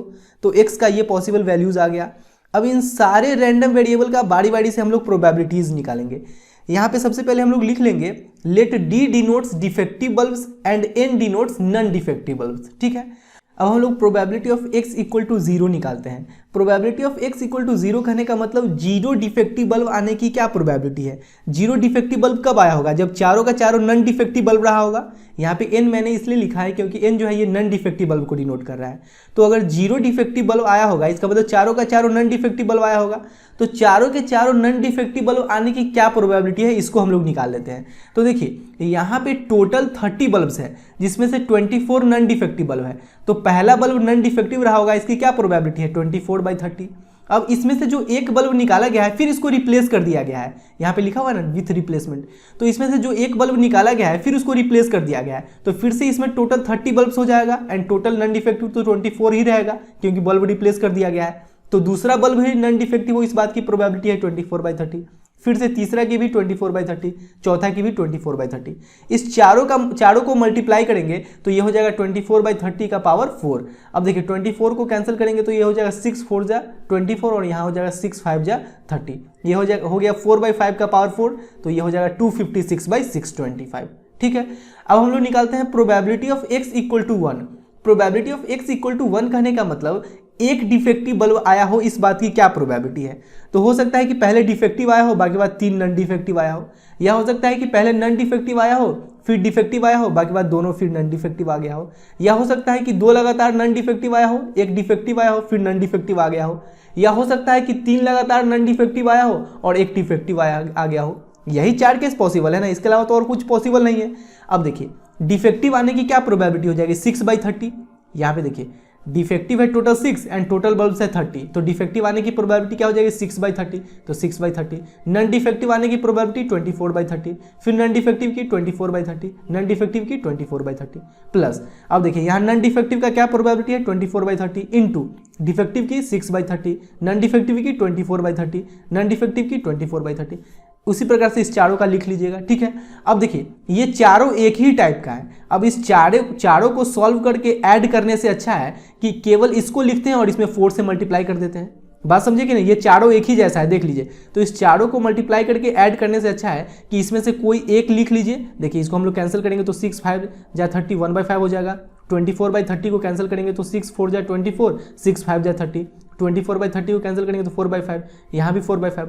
अब इसको हम लोग लिख लिए हैं और ये चारों एक ही जैसा है, तो इसको हम लोग 4 से मल्टीप्लाई कर दिए। अब इसको सॉल्व करेंगे तो ये आ जाएगा 256/625। बात समझ रहे हैं। अब हम लोग निकालते हैं probability of x equal to 2। Probability of x equal to 2 कहने का मतलब 2 डिफेक्टिव बल्ब आने की क्या प्रोबेबिलिटी है।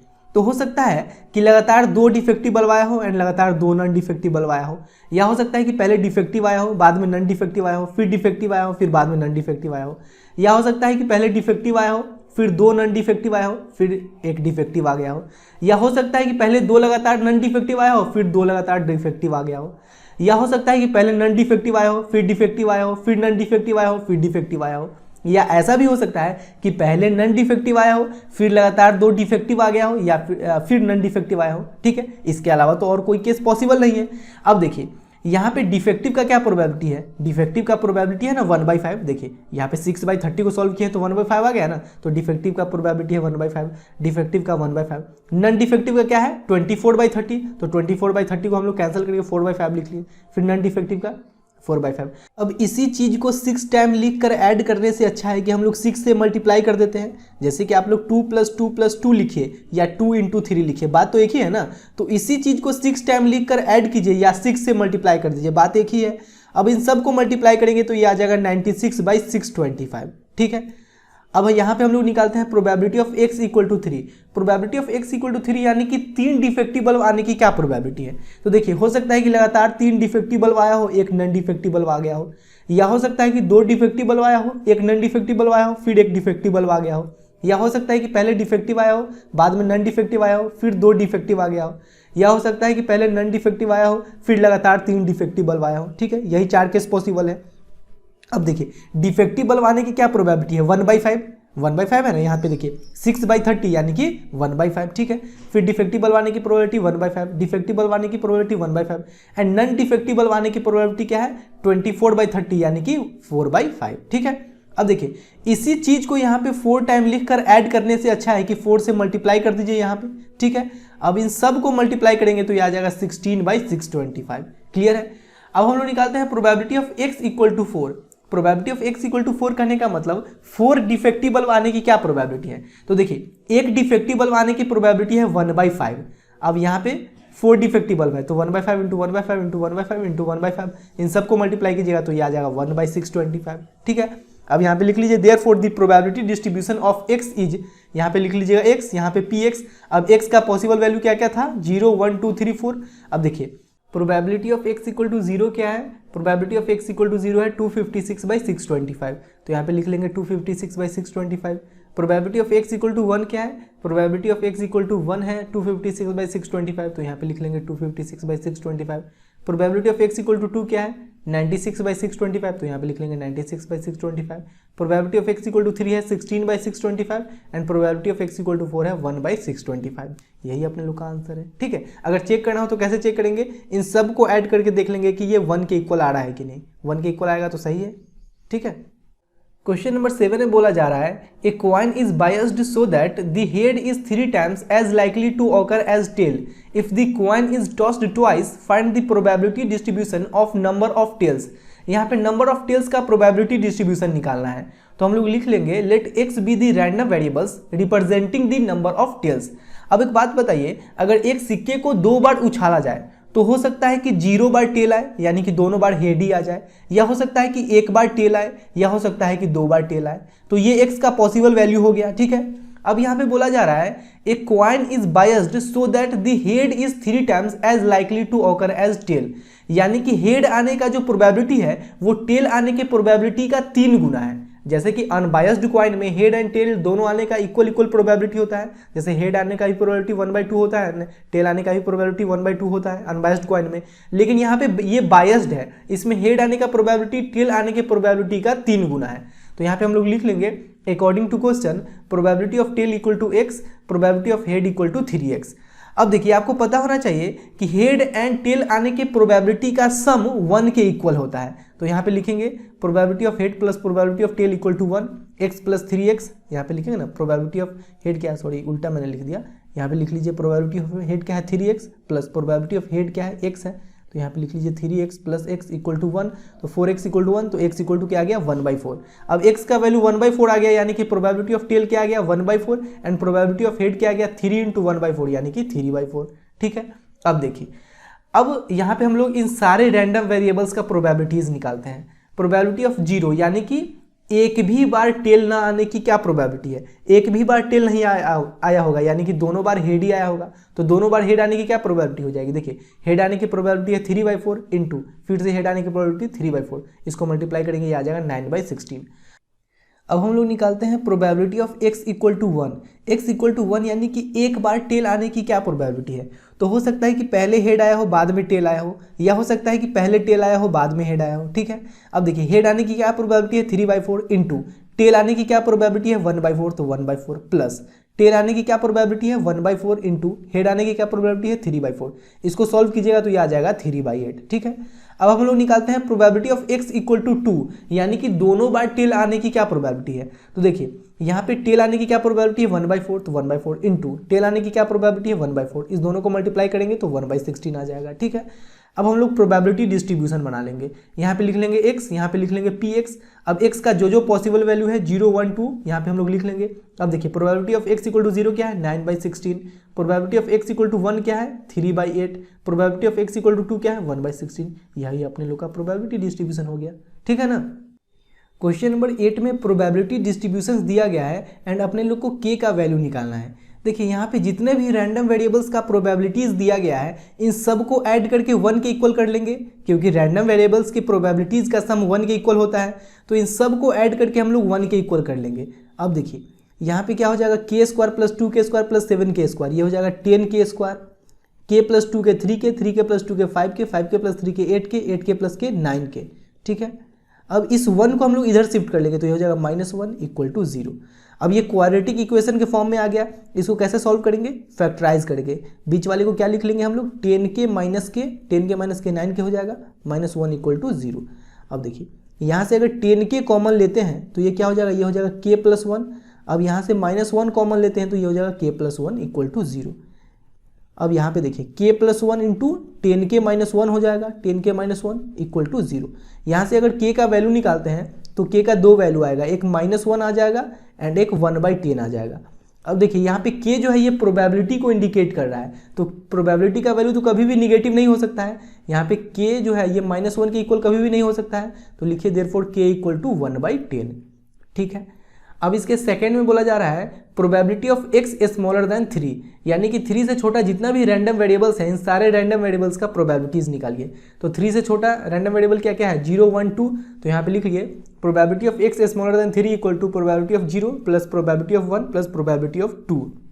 अब देखिए 0 1 2 का क्या प्रोबेबिलिटी है, 0 के 2 के, तो यहाँ पे लिख लीजिए 0 + k + 2k, ये हो जाएगा 3 के, 3 इंटू के जगह क्या पुट कर देंगे 1/10, ये क्या हो गया 3/10, ठीक है। अब इसके थर्ड में क्या है, इसके थर्ड में है probability of x greater than 6। देखिए 6 से बड़ा कौन सा रैंडम वेरिएबल है, 7 है, इसका मतलब अपने लोग को निकालना है प्रोबेबिलिटी ऑफ 7। तो प्रोबेबिलिटी ऑफ 7 क्या है, 7k² + k, तो यहाँ पे लिख लीजिए 7k² + k। अब k के जगह वैल्यू पुट कर देंगे 1/10, तो यहाँ पे हो जाएगा k के जगह यहाँ पे 1/10 पुट कीजिएगा, तो ये हो जाएगा 1/100 + 1/10, तो ये हो गया 7/100 + 1/10, एलसीएम लीजिएगा तो 100 हो जाएगा, यहाँ पे हो जाएगा 7 प्लस यहाँ पे हो जाएगा क्या, यहाँ पे हो जाएगा 10, तो ये हो जाएगा 17/100, ठीक है, बात क्लियर है। अब इसके फोर्थ में क्या बोला जा रहा है, probability of x greater than 0 and smaller than 3। देखिए 0 से बड़ा एंड 3 से छोटा, यही दो रैंडम वेरिएबल है ना, यानी इस दोनों का प्रोबेबिलिटी निकालना है, प्रोबेबिलिटी ऑफ 1 + प्रोबेबिलिटी ऑफ 2। तो यहाँ पे लिख लीजिए probability of 1 + probability of 2। Probability of 1 क्या है, k है, प्रोबेबिलिटी ऑफ 2 क्या है, 2k है, तो यहाँ पे लिख लीजिए k + 2k, ये हो गया 3k, 3 इंटू k के जगह क्या पुट कर देंगे, k के जगह पुट कर देंगे 1/10, तो 1/10 ये हो गया 3/10, यही अपने लोग का आंसर है। क्लियर है, बहुत आसान है कि नहीं। क्वेश्चन नंबर 9 में बोला जा रहा है the random variable x has a probability distribution px of the following form where k is some number, determine the value of k। देखिए यहाँ पे प्रोबेबिलिटी डिस्ट्रीब्यूशन इस फॉर्म में दिया गया है, तो टेंशन लेने की कोई भी बात नहीं है। यहाँ पे ये जितने भी रैंडम वेरिएबल्स है उसका ये प्रोबेबिलिटीज दिया गया है, और यहाँ पे ये रैंडम वेरिएबल्स दे दिया गया है, ठीक है ना। तो यहाँ पे जितने भी रैंडम वेरिएबल्स है, इन सारे रैंडम वेरिएबल्स के प्रोबेबिलिटीज का सम 1 के इक्वल होगा, तो इन सब को ऐड करके 1 के इक्वल कर देंगे, ये हो जाएगा 6k = 1, तो यहाँ से k का वैल्यू क्या आ गया 1/6, ठीक है ना। अब इसके बी में बोला जा रहा है find probability of x smaller then 2, यानी 2 से छोटा जितना भी रैंडम वेरिएबल्स है, इन सारे रैंडम वेरिएबल्स का प्रोबेबिलिटीज निकालना है। तो probability of x smaller then 2 = क्या हो जाएगा, probability of 0 + probability of 1। Probability of 0 क्या है, k है, प्रोबेबिलिटी ऑफ 1 क्या है, 2k है, k + 2k क्या हो जाएगा 3k, 3 इंटू k के जगह पुट कर देंगे 1/6, ये हो जाएगा 1/2, ठीक है। अब यहाँ पे बोला जा रहा है probability x smaller then = 2। Smaller than = 2 कहने का मतलब 2 या 2 से छोटा जितना भी रैंडम वेरिएबल्स है, इन सारे रैंडम वेरिएबल्स का प्रोबेबिलिटीज निकालना है। तो यहाँ पे हम लोग लिखेंगे probability of 0 + probability of 1 + probability of 2, 2 को भी इंक्लूड करेंगे क्योंकि यहाँ = का साइन लगा हुआ है। अब देखिए प्रोबेबिलिटी ऑफ 0 क्या है, k है, प्रोबेबिलिटी ऑफ 1 क्या है 2k, एंड प्रोबेबिलिटी ऑफ 2 क्या है, यह है 3k। इन सबको ऐड करेंगे तो ये आ जाएगा 6k, 6 इंटू k के जगह पुट करेंगे 1/6, 6 से 6 कैंसिल हो गया, आ गया 1, ठीक है, यही अपने लोग का आंसर है। अब है probability of x greater than = 2। Greater than = 2 कहने का मतलब 2 भी इंक्लूड होगा एंड 2 से बड़ा वाला भी इंक्लूड होगा। देखिए यहाँ पे 2 से बड़ा वाले के लिए ना हम लोग इस अदरवाइज को यूज करेंगे, ठीक है ना। तो यहाँ पे लिखिए probability of x greater than = 2 = probability of 2 + probability of x greater than 2। अब देखिए प्रोबेबिलिटी ऑफ 2 क्या है, प्रोबेबिलिटी ऑफ 2 है 3k, and probability of x greater than 2 यानी कि प्रोबेबिलिटी ऑफ अदरवाइज क्या है 0 है, तो यहाँ पे हम लोग लिख लेंगे 0। अब देखिए 3k + 0 3k हो जाएगा, 3 इंटू k के जगह पुट कर देंगे 1/6, ये आ जाएगा 1/2, यही तो आंसर है। क्लियर है, बहुत आसान है। क्वेश्चन नंबर 10 में बोला जा रहा है find the mean number of heads in 3 tosses of a fair coin. देखिए मीन निकालना है, मीन निकालने के लिए भी आपको सबसे पहले प्रोबेबिलिटी डिस्ट्रीब्यूशन बनाना ही पड़ेगा। तो यहाँ पे लिख लीजिएगा let x be the random variables representing number of heads, ठीक है। अब देखिए अगर एक सिक्का को 3 बार उछाला जाए तो हो सकता है कि 0 बार हेड आए, या हो सकता है कि 1 बार हेड आए, या हो सकता है कि 2 बार हेड आए, या हो सकता है कि 3 बार हेड आए। अब इन सारे रैंडम वेरिएबल्स का प्रोबेबिलिटीज हम लोग बारी बारी से निकालेंगे। सबसे पहले हम लोग निकालते हैं प्रोबेबिलिटी ऑफ x = 0। अगर 0 हेड आया होगा यानी कि तीनों बार टेल ही आया होगा। अब देखिए अगर एक सिक्का को 1 बार उछालेगा तो टेल आने की प्रोबेबिलिटी 1/2, फिर टेल आने की प्रोबेबिलिटी 1/2, फिर टेल आने की प्रोबेबिलिटी 1/2। इस तीनों को मल्टीप्लाई कीजिएगा तो ये आ जाएगा 1/8, यानी कि प्रोबेबिलिटी ऑफ x = 0 क्या आ गया 1/8। अब हम लोग निकालते हैं प्रोबेबिलिटी ऑफ x = 1, यानी कि 1 बार हेड आने की क्या प्रोबेबिलिटी है। हो सकता है कि पहले हेड आ गया होगा, बाकी बार दोनों बार टेल आया होगा, या हो सकता है कि पहले टेल आया होगा, फिर हेड आया होगा, फिर टेल आया होगा, या हो सकता है कि पहले 2 बार टेल आ गया होगा, तीसरा बार हेड आया होगा, ठीक है। यही तीनों कंडीशन पॉसिबल है। अब देखिए हेड अगर एक सिक्का को उछालिएगा तो हेड आने की प्रोबेबिलिटी क्या है 1/2 इंटू टेल आने की प्रोबेबिलिटी क्या है 1/2 इंटू टेल आने की प्रोबेबिलिटी क्या है 1/2, फिर यहाँ भी हो जाएगा 1/2 इंटू 1/2 इंटू 1/2, यहाँ भी हो जाएगा 1/2 इंटू 1/2 इंटू 1/2। अब देखिए यहाँ भी 1/8, यहाँ भी 1/8, यहाँ भी 1/8, 1/8 1/8 1/8 ऐड कीजिएगा, ये हो जाएगा 3/8, ठीक है। अब हम लोग निकालते हैं probability of x equal to 2, यानी कि 2 बार हेड आने की क्या प्रोबेबिलिटी है। तो देखिए हो सकता है कि लगातार 2 बार हेड आया हो, एक बार टेल आ गया होगा, या हो सकता है कि पहले हेड आया होगा फिर टेल आया होगा फिर हेड आ गया होगा, या हो सकता है कि पहले टेल आ गया होगा और फिर बाकी लगातार 2 बार हेड आया होगा।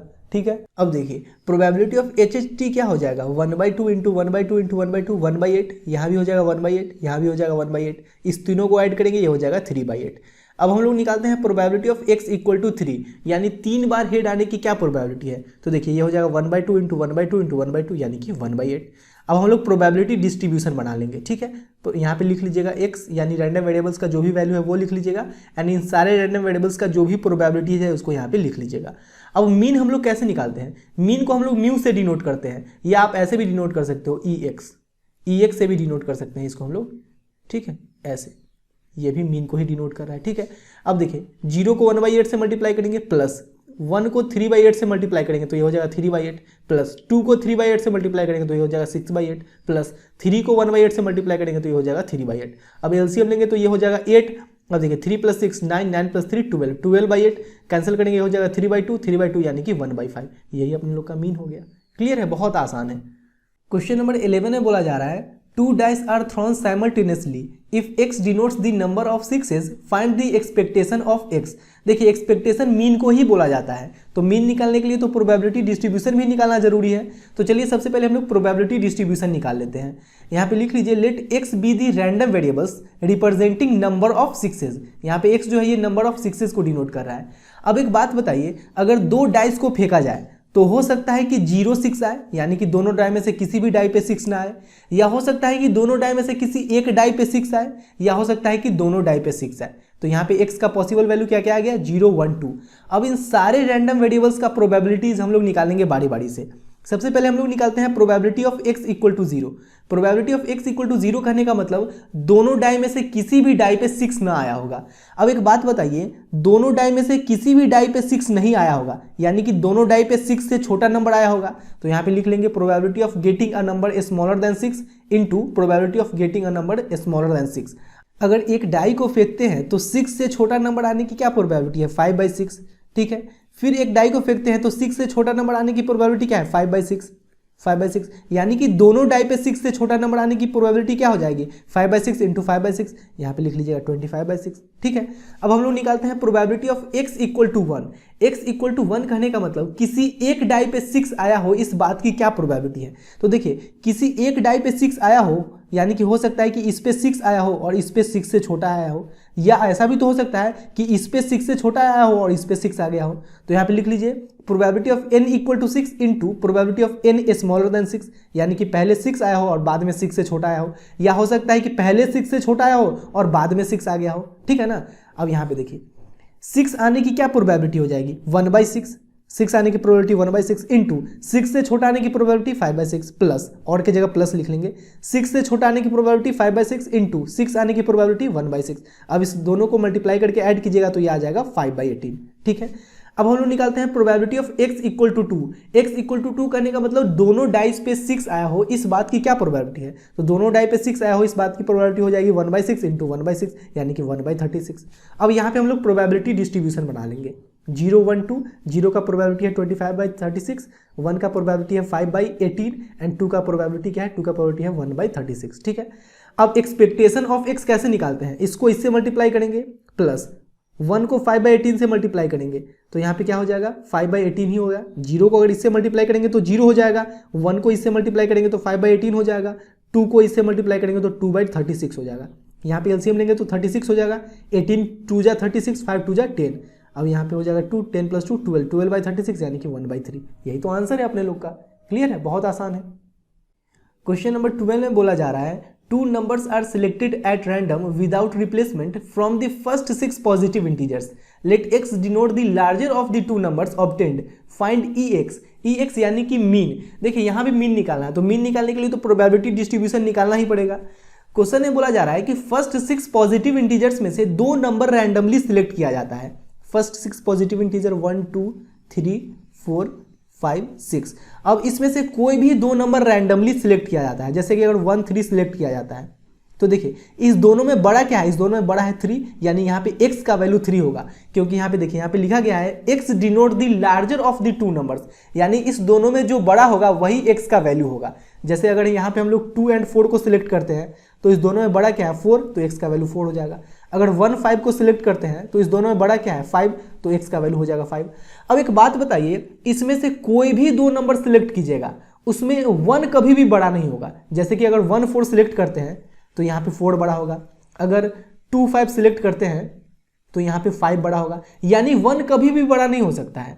तो यहाँ पे x का वैल्यू या तो 2 हो सकता है, जैसे अगर 1 2 को हम लोग सिलेक्ट करते हैं तो इस दोनों में बड़ा क्या है 2 है, तो x का वैल्यू 2 हो सकता है, या तो 3 हो सकता है, या तो 4 हो सकता है, या तो 5 हो सकता है, या तो 6 हो सकता है। x का वैल्यू 1 कभी भी नहीं हो सकता है। तो यहाँ पे लिखेंगे x इक्वल टू 2 3 4 5 6, ठीक है। अब इन सारे रैंडम वेरिएबल्स का हम लोग बारी बारी से प्रोबेबिलिटीज निकालेंगे, ठीक है। यहाँ पे हम लोग निकालते हैं probability of x equal to 2। सबसे पहले x इक्वल टू 2 कहने का मतलब कि इसमें से वैसे 2 नंबर्स का पेयर हम लोग बनाएंगे जिसमें 2 सबसे बड़ा रहा होगा। तो हो सकता है कि पहले 1 आया होगा बाद में 2 आ गया होगा, या पहले 2 आया होगा बाद में 1 आया होगा। अब 1 2 आने का क्या प्रोबेबिलिटी है, देखिए इसमें से 1 आने का क्या प्रोबेबिलिटी हो जाएगा 1/6 इंटू, अब यहाँ पे बोला गया है विदाउट रिप्लेसमेंट, यानी कि 1 निकल चुका है, तो अब इसमें टोटल नंबर कितना बचा 5। अब 2 आने का क्या प्रोबेबिलिटी होगा, 2 आने का प्रोबेबिलिटी हो जाएगा 1/5। बात समझ रहे ना, इसमें से एक नंबर निकल चुका है तो टोटल नंबर बचा 5 एंड 2 एक बार है, तो 2 आने का प्रोबेबिलिटी क्या हो जाएगा 1/5। तो यहाँ पे लिख लेंगे 1/6 इंटू 1/5। उसी प्रकार से यहाँ पे भी 2 आने का प्रोबेबिलिटी 1/6 इंटू, अब एक नंबर निकल चुका है 2, तो 1 आने का प्रोबेबिलिटी 1/5। अब इन सबको ऐड कर देंगे तो ये आ जाएगा 1/15।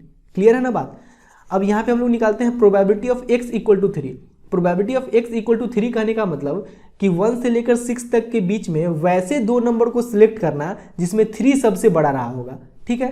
तो 1 3 हो सकता है, या 3 1 हो सकता है, 2 3 हो सकता है, या 3 2 हो सकता है। अब देखिए 1 का प्रोबेबिलिटी 1/6 इंटू, अब एक नंबर निकल चुका है तो 3 का प्रोबेबिलिटी 1/5। उसी प्रकार से यहाँ भी 1/6 इंटू 1/5, यहाँ भी 1/6 इंटू 1/5, यहाँ भी 1/6 इंटू 1/5।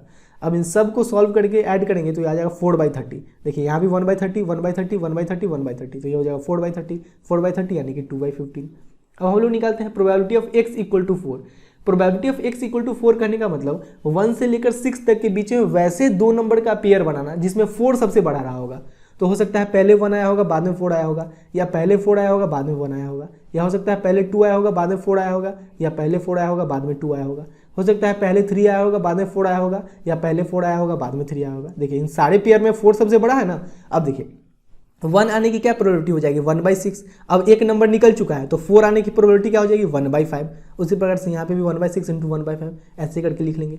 अब देखिए यहाँ पे 1/30, यहाँ भी 1/30 1/30 1/30 1/30 1/30 ऐड करेंगे, ये 6/30 आ गया, 6/30 यानी कि 1/5।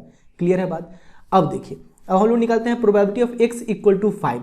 तो x इक्वल टू 5 के लिए क्या हो सकता है, पहले 1 आया हो बाद में 5, या 5 1 2 5 5 2 3 5 5 3 4 5 5 4, इन सारे पेयर में 5 सबसे बड़ा है। अब देखिए यहाँ पे हो जाएगा 1/6 इंटू 5 आने की प्रोबेबिलिटी 1/5। अब इसी चीज को 8 बार लिखकर ऐड करने से अच्छा है कि 8 से मल्टीप्लाई कर दीजिए। बात समझे ना, जैसे कि यहाँ पे इसी चीज को 6 टाइम लिखकर ऐड करने से अच्छा है कि 6 से अगर हम लोग मल्टीप्लाई कर देते 1/30 को तो इतना ही ना आता।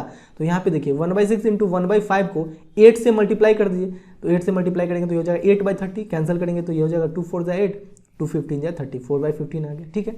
अब हम लोग निकालते हैं probability of x equal to 6। तो x इक्वल टू 6 में क्या होगा 1 6 होगा या 6 1 होगा, 6 2 होगा या 2 6 होगा, 3 6 होगा या 6 3 होगा, 4 6 होगा या 6 4 होगा, 5 6 होगा या 6 5 होगा, ठीक है। अब देखिए 1 आने की क्या प्रोबेबिलिटी है 1/6। अब एक नंबर निकल चुका है तो 6 आने की प्रोबेबिलिटी क्या हो जाएगी 1/5। अब देखिए यहाँ पे 10 बार लिखा हुआ है तो 10 से इसको हम लोग मल्टीप्लाई कर देंगे, ठीक है। तो ये हो जाएगा 10/30 यानी कि 1/3। क्लियर है। अब प्रोबेबिलिटी डिस्ट्रीब्यूशन बना लेंगे, यहाँ पे x लिख लेंगे, यहाँ पे px। अब x का क्या क्या पॉसिबल वैल्यू था 2 3 4 5 6। अब देखिए 2 का प्रोबेबिलिटी क्या है 1/15 है ना, देखिए 2 का प्रोबेबिलिटी है 1/15, 3 का 2/15, 4 का 1/5, 2/15 1/5। अब 5 का देखिए 5 का है 4/15 तो 4/15, 6 का क्या है 1/3 तो 1/3। अब यहाँ पे निकालना है ex यानी कि मीन ऑफ x। तो 2 को 1/15 से मल्टीप्लाई करेंगे 2/15, 3 को 2/15 से मल्टीप्लाई करेंगे 6/15, 4 को 1/5 से करेंगे 4/5, 5 को 4/15 से करेंगे 20/15, 6 को 1/3 से करेंगे 6/3, ठीक है। अब एलसीएम हो जाएगा 15, यहाँ पे हो जाएगा 2 + 6, 5 3 15, 4 3 12। अब यहाँ पे 20 हो जाएगा, 3 5 15 तो 6 5 30, इस सबको ऐड कीजिएगा 70/15 यानी कि 14/3, यही अपने लोग का मीन निकल गया। क्लियर है। क्वेश्चन नंबर 13 में बोला जा रहा है let x denote the sum of the numbers obtained when two fair dice are rolled, find the variance and standard deviation of x। देखिए वेरिएंस एंड स्टैंडर्ड डेविएशन निकालने के लिए भी प्रोबेबिलिटी डिस्ट्रीब्यूशन तो निकालना पड़ेगा ही, ठीक है। देखिए यहाँ पे x जो है ये जब दो डाइस को फेंका जाता है तो दोनों डाइस पे जो नंबर आता है उसके सम को डिनोट कर रहा है, ठीक है। अच्छा एक बात बताइए, अगर दो डाइस को फेंका जाए तो सैंपल स्पेस यही बनेगा। अब इस दोनों डाइस पे जो नंबर आया है उसके सम को अगर ऐड किया जाए तो क्या क्या आ सकता है ये हम लोग ऑब्जर्व करते हैं। देखिए जैसे यहाँ 1 and 1 को ऐड कीजिएगा तो 2 आ सकता है, 1 and 2 को ऐड कीजिएगा तो 3 आ सकता है, 1 3 को ऐड कीजिएगा 4 आ सकता है, 1 4 को ऐड कीजिएगा 5 आ सकता है, 1 5 को ऐड कीजिएगा 6 आ सकता है, 1 6 को ऐड कीजिएगा 7 आ सकता है। उसी प्रकार से अगर 2 6 को ऐड कीजिएगा तो 8 आ सकता है, 3 6 को ऐड कीजिएगा तो 9 आ सकता है, 4 6 को ऐड कीजिएगा तो 10 आ सकता है, 5 6 को ऐड कीजिएगा तो 11 आ सकता है, 6 6 को ऐड कीजिएगा तो 12 आ सकता है। यानी कि 2 से लेकर 12 तक कोई भी नंबर आ सकता है, 1 नहीं आ सकता है, क्योंकि ऐसा कोई दो नंबर है ही नहीं यहाँ पे जिसको ऐड करने पे 1 आए। तो क्या क्या आ सकता है, या तो 2 आ सकता है, 3 4 5 6 12 तक कुछ भी आ सकता है। तो यहाँ पे हम लोग लिख सकते हैं कि x का पॉसिबल वैल्यू क्या क्या हो सकता है, 2 3 4 5 6 7 8 9 10 11 12, ठीक है। यहाँ पे हम लोग x का पॉसिबल वैल्यू ये इसलिए लिखे हैं क्योंकि x जो है ये दोनों डाई पे जो नंबर आता है उसके सम को डिनोट कर रहा है, तो x का यही पॉसिबल वैल्यू हो सकता है। अब इन सारे रैंडम वेरिएबल्स का हम लोग बारी बारी से प्रोबेबिलिटीज निकालेंगे, ठीक है। तो सबसे पहले हम लोग निकालते हैं probability of x equal to 2। तो देखिए x इक्वल टू 2 कब आ सकता है, जब दोनों डाई पे 1 1 आया हो, दोनों डाई पे 1 1 आया हो तभी ना इस दोनों को ऐड करने पे 2 आ जाएगा। अब देखिए 1 आने की क्या प्रोबेबिलिटी है, 1/6 इंटू फिर 1 आने की प्रोबेबिलिटी 1/6, ये आ गया 1/36, यानी कि 1 1 आने की प्रोबेबिलिटी हो जाएगी 1/36। अब हम लोग निकालते हैं probability of x equal to 3। देखिए x इक्वल टू 3 कब आया होगा, जब पहले डाई पे 1 दूसरे डाई पे 2 आया होगा, या पहले डाई पे 2 दूसरे डाई पे 1 आया होगा, ठीक है। अब देखिए इसका प्रोबेबिलिटी हो जाएगा 1/6 इंटू 1/6 1/36 प्लस इसका भी 1/36, तो ये हो जाएगा 2/36 2/36 यानी कि 1/18, ठीक है। अब हम लोग निकालते हैं probability of x equal to 4। x equal to 4 कब आया होगा, जब 1 3 आया होगा, या 3 1 आया होगा, या 2 2 आया होगा, ठीक है। अब देखिए इसका भी है 1/36, 1 3 आने का प्रोबेबिलिटी 1/36, इसका भी आने का प्रोबेबिलिटी 1/36, इसका भी आने का प्रोबेबिलिटी 1/36, तो ये हो जाएगा क्या 1/36 प्लस 1/36 प्लस 1/36 3/36 यानी कि 1/12। क्लियर है। उसी प्रकार से हम लोग निकालते हैं probability of x equal to 5। x equal to 5 कब आएगा, जब हो सकता है 1 4 आया हो, या 4 1 आया हो, 2 3 आया हो, या 3 2 आया हो, ठीक है। अब देखिए यहाँ पे 1/36 को कितने बार ऐड करेंगे, 4 बार, तो ये हो जाएगा 4/36 यानी कि 1/9, ठीक है।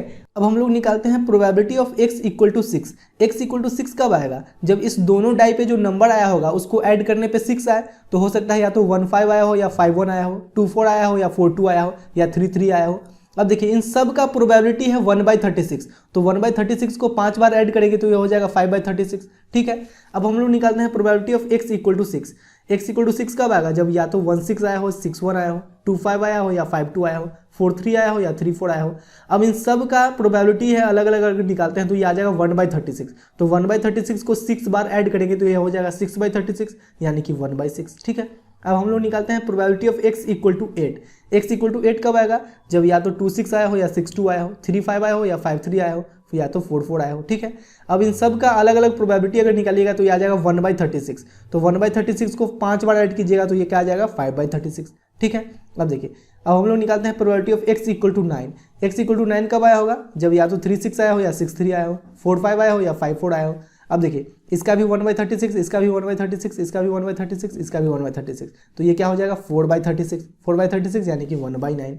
अब हम लोग निकालते हैं probability of x equal to 10। x equal to 10 कब आया होगा, जब 4 6 आया हो, 6 4 आया हो, 5 5 आया हो, ठीक है।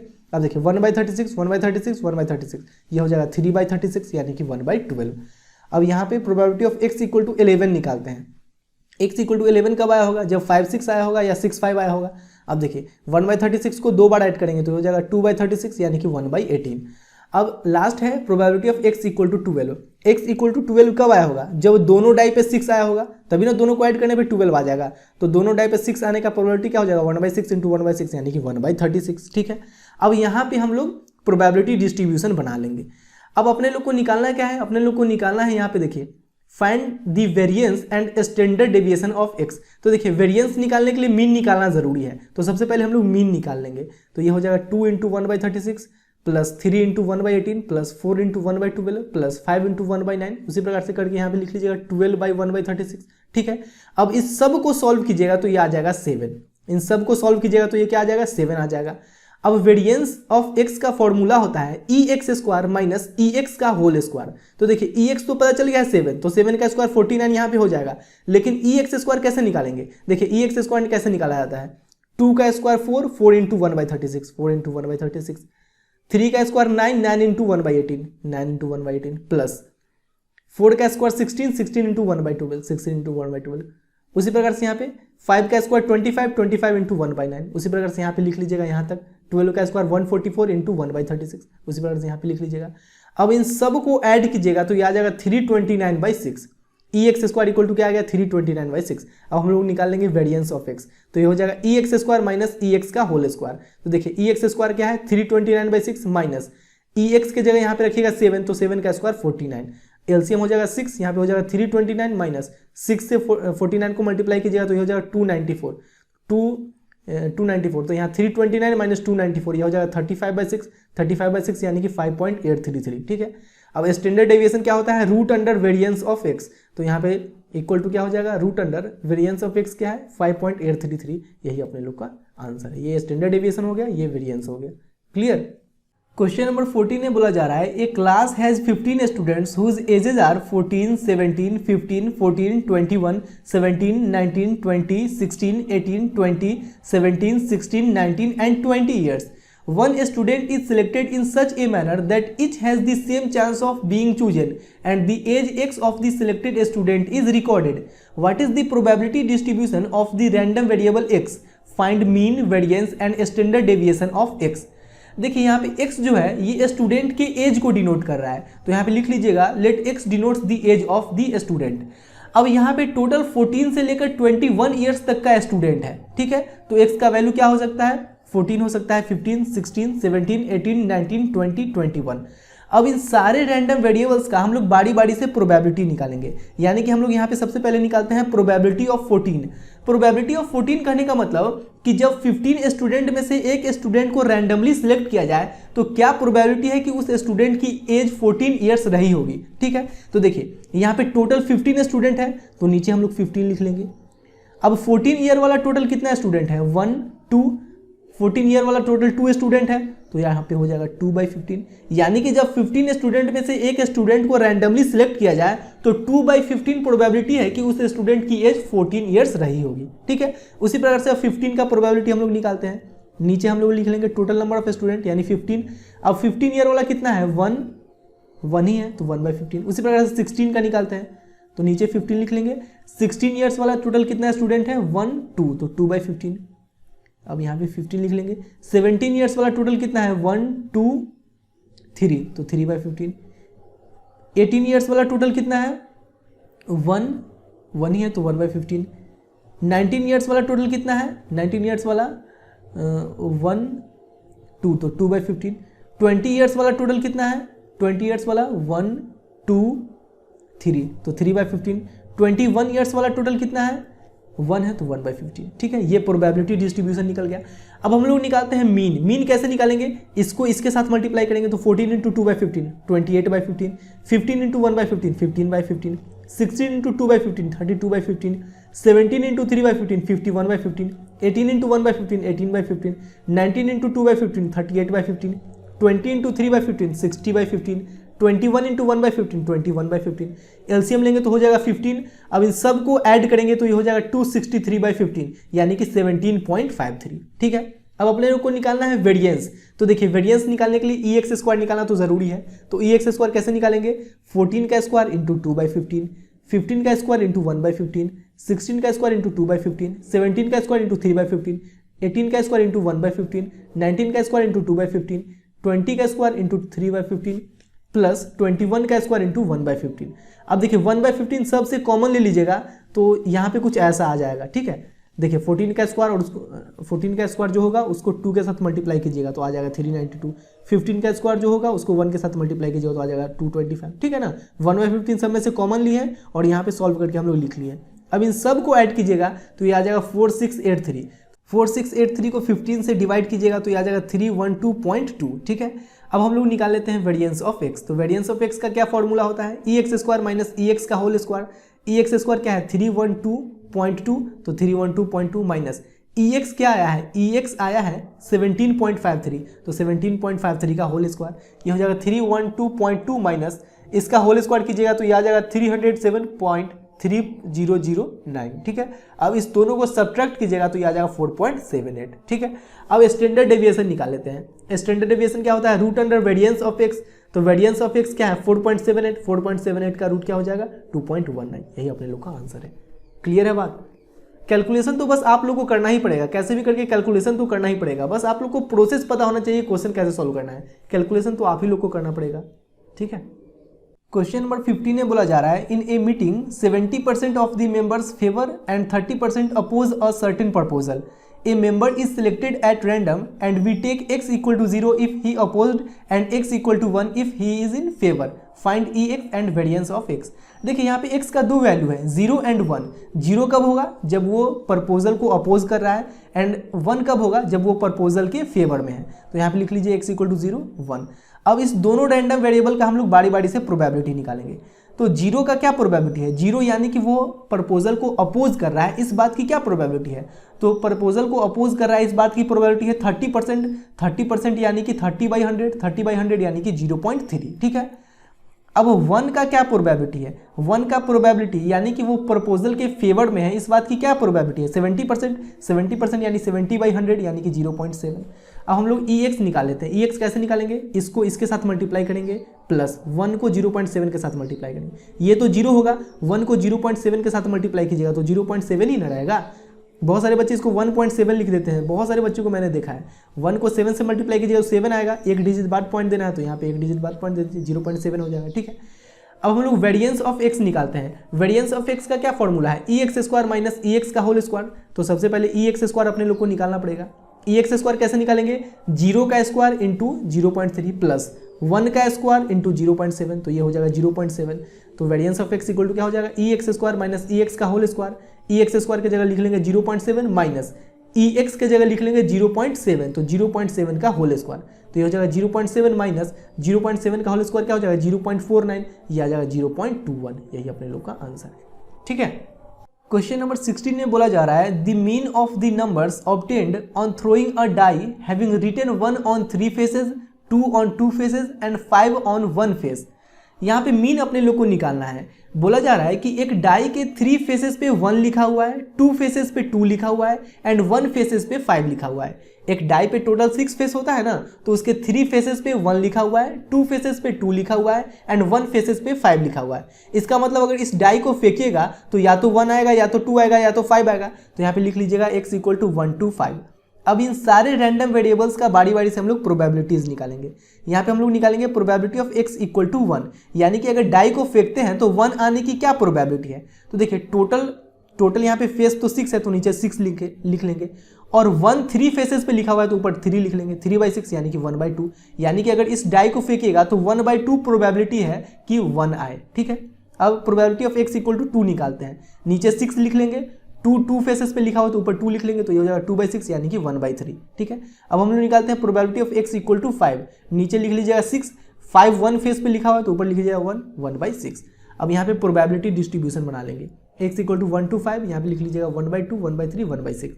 अब अपने लोग को निकालना है मीन यानी कि EX। तो 1 को 1/2 से मल्टीप्लाई कीजिएगा 1/2, 2 को 1/3 से मल्टीप्लाई कीजिएगा 2/3, 5 को 1/6 से मल्टीप्लाई कीजिएगा 5/6। यहाँ पे LCM हो जाएगा 6, 2 3 जा 6, 3 2 जा 6, 2 2 जा 4, यहाँ पे 5, 4 3 7 7 5 12, 12/6 यानी कि 2। Option number B correct answer हो जाएगा।